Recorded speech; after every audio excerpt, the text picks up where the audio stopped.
안녕하세요. 저는 올해로 34살에 결혼한 지 6년 차가 된 여자입니다. 남편과 저 사이에 아이는 아직 없어요. 공사 현장에서 일하시던 아버지는 제가 초등학교에 입학하던 해에 일터에서 사고로 돌아가셨습니다. 그 뒤로 쭉 엄마와 단둘이 자라오게 되었어요.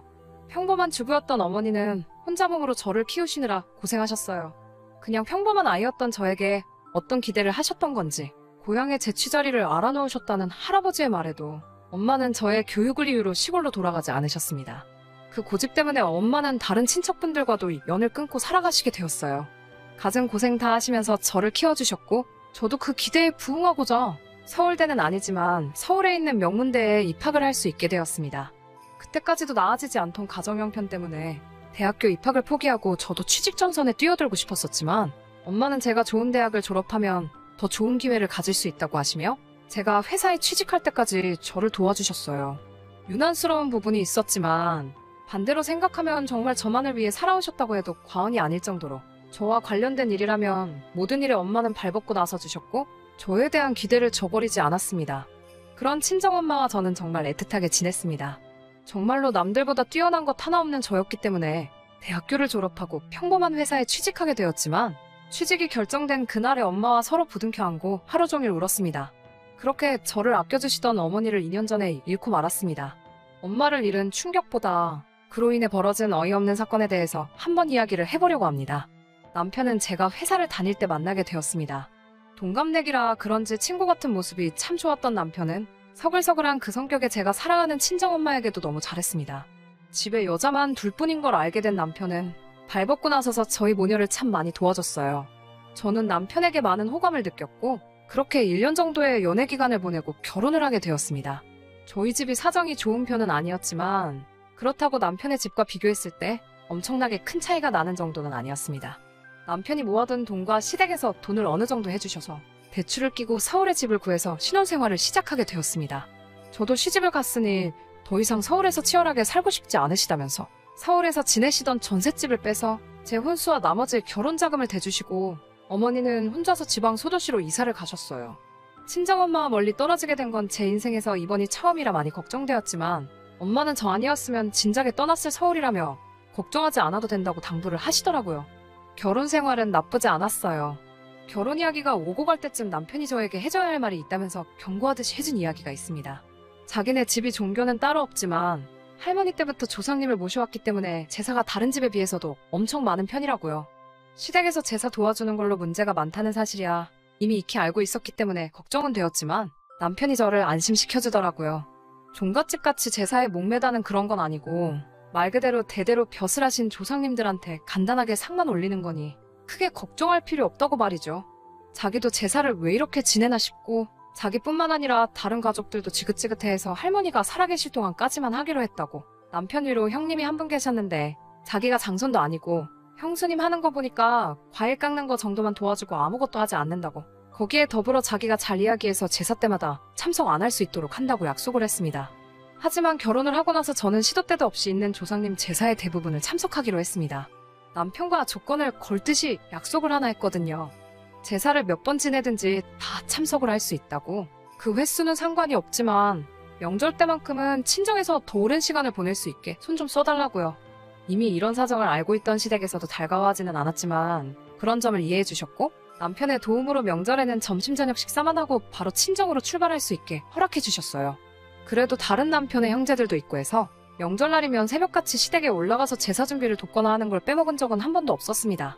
그리고 결혼한 지 3년 차가 되던 해에 시할머니께서 돌아가시게 되면서 조상님께 매번 제사 드리는 걸 달가워하지 않던 시댁에서도 제사를 줄이기 시작해서 오히려 명절 때도 따로 제사를 안 올리게 되었습니다. 그리고 엄마가 돌아가신 2년 전 추석 연휴가 시작되었어요. 아직도 그날을 생각하면 후회가 많이 남습니다. 이래 시작은 시댁에서였어요. 평소처럼 새벽 일찍 도착해 명절 음식 준비를 도왔습니다. 시가에서 모여 저녁 식사가 끝나고 뒷정리를 전부 도와드린 뒤에 친정으로 출발할 준비를 하고 있었어요. 설거지를 끝내고 나오는데 운전을 해야 할 남편이 시댁 식구들과 술을 마시고 있더라고요.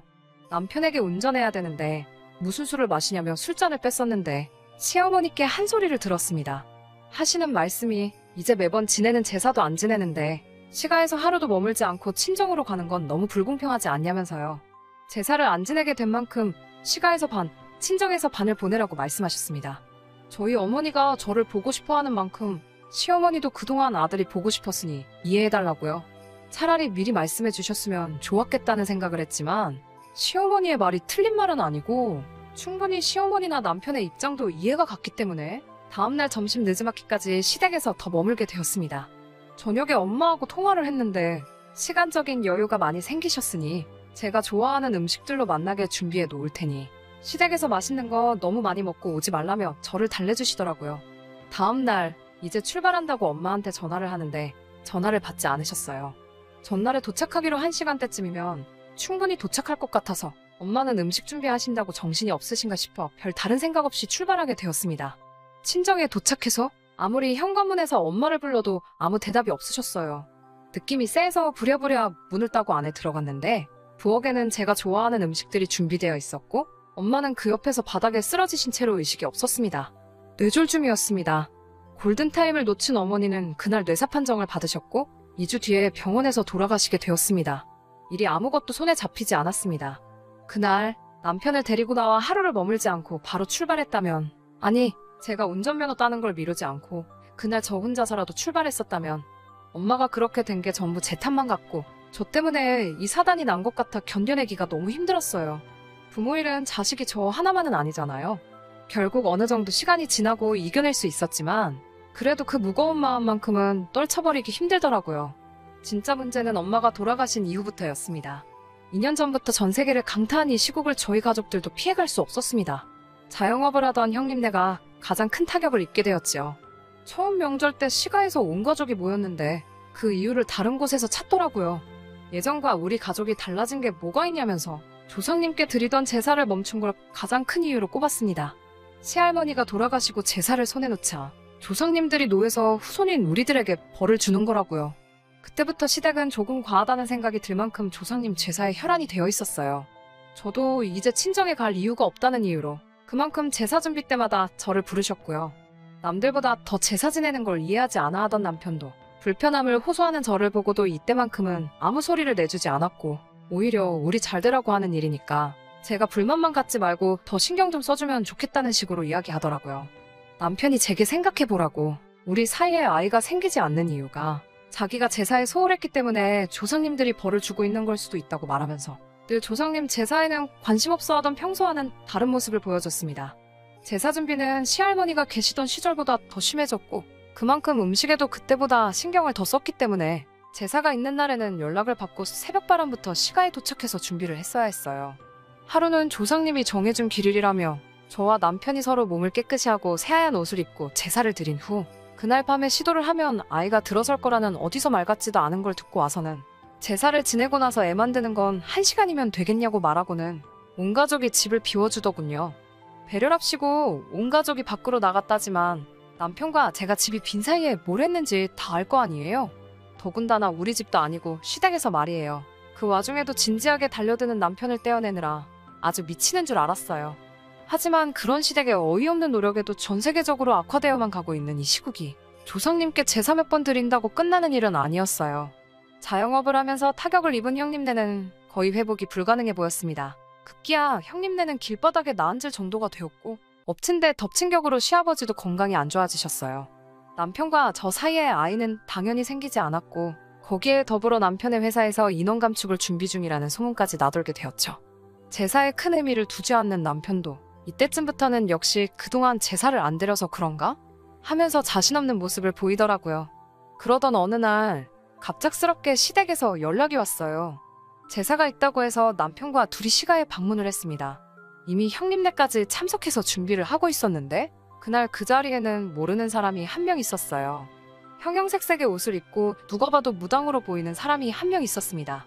그 사람은 들어오는 저를 보고는 가까이 다가와서 다짜고짜 인연이냐? 라고 말하며 제 얼굴에 손에 쥐고 있던 쌀을 뿌려버리더니 악기는 물러가라 하면서 요란하게 굿을 시작하더라고요. 저는 어안이 벙벙해서 그 장면을 그대로 보고만 있었는데 어디서 구했는지 제사상에 올라와 있는 우리 엄마의 사진을 보고 정신이 번뜩 들었습니다.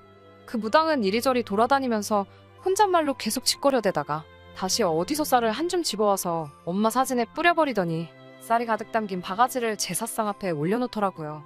그러고선 제 손을 잡아 끌고 와서 저보고 엄마 사진 앞에 놓아둔 바가지를 밟아서 어서 깨부수라고 하는 거 아니겠어요. 그래야 엄마가 구천을 떠나 좋은 곳으로 가신다고요. 저는 도무지 이게 뭐하는 짓인가 이해를 할 수 없어서 이게 다 뭐하고 있는 거냐고 있는 대로 소리를 질렀지요.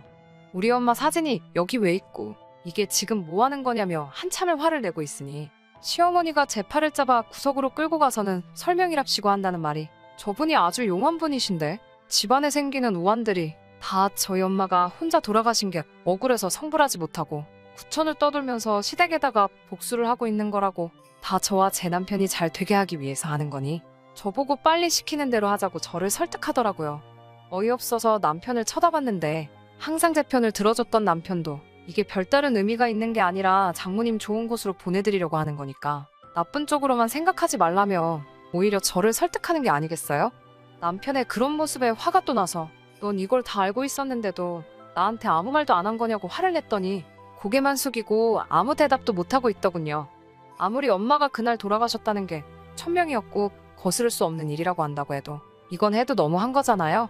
그동안 엄마가 돌아가신 것에 대해서 저는 항상 저의 부족함을 탓했지. 그날따라 하루를 더 머물게 한 시댁의 잘못이라고 생각하거나 그때 왜 그랬냐며 시댁을 탓한 적도 한 번도 없었거든요.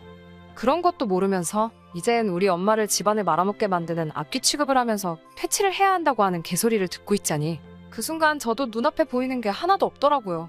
그 길로 저를 붙잡는 시어머니를 뿌리치고 제사상부터 굿판까지 하나둘씩 전부 뒤집어 엎어버렸습니다. 고래고래 소리를 지르면서 그 대단한 시댁 조상들 욕을 하기 시작했어요. 니들 조상이 얼마나 대단한 사람들인지는 모르겠는데 우리 엄마 귀신 하나를 당해내지 못해서 무당까지 불러다가 굿판까지 버려야 되는 거냐고 엄청난 조상들 났다고 깽판을 부렸어요. 제가 난동 부리고 있는 걸 멀뚱멀뚱히 구경하고 있는 무당한테도 다가가서 바가지에 담아놓은 쌀을 그 사람한테 뿌려버리고 당신이야말로 번지수 잘못 찾았다고 진짜 용한 사람이 맞냐고 한마디 했죠. 진짜 악귀는 우리 엄마가 아니라 그깟 제사 몇 번 건너뛰었다고 후손들 하는 일도 망하게 만들고 아이 한 명 보내주지도 못하는 저 사람들의 조상들이야말로 악귀지. 애꿎은 우리 엄마 건드리지 말라고요. 한참을 시댁을 뒤집어 엎고 나서야 혼자서 밖으로 나왔네요. 제 눈치 보면서 쫓아오는 남편에게도 따라오지 말라고 소리치고 시댁을 뒤로하고 엄마가 혼자 지내던 엄마의 집으로 돌아왔습니다. 회사에는 사정을 이야기하고 휴직을 하고 있는 상태고 결국 남편과는 이혼 절차를 밟고 있는 중입니다. 집도 남편이 해온 거니 그 집에 채워놓은 혼수만큼만 다시 돌려받는다면 더 이상 바랄 게 없겠네요. 저는 이 결혼 생활로 많은 것을 잃었긴 했지만 새 출발을 해보려고 합니다. 그 사람들에게 일말의 양심이라도 남아있어 진정한 사과를 했으면 아무 일도 없었던 척 다시 돌아가 볼까도 했지만 그날 이후로 따로 아무 말도 없는 시댁과 남편에게 돌아가고 싶은 생각이 하나도 없어요. 계속 그렇게 조상님만 찾으면서 살고 있겠죠. 굿판까지 버렸어도 조상들한테 정성이 부족했는지 남편은 결국에는 회사에서 정리해고를 당했다네요. 건강이 안 좋아지셨던 시아버지는 아무 일 없었지만 시어머니가 결국엔 유행병에 걸리셨다는 소문을 들었어요. 형님네 가게가 망한 건 말할 것도 없고요. 혹시나 이 사연을 들으시는 분들 중에 조상님을 모시는 분들이 계시다면 제가 그걸 비하를 할 의도가 있다거나 한 게 아니니 넓은 마음으로 이해해 주셨으면 합니다. 그리고 새로운 삶을 시작할 저도 응원해 주세요. 긴 이야기 끝까지 들어주셔서 감사합니다.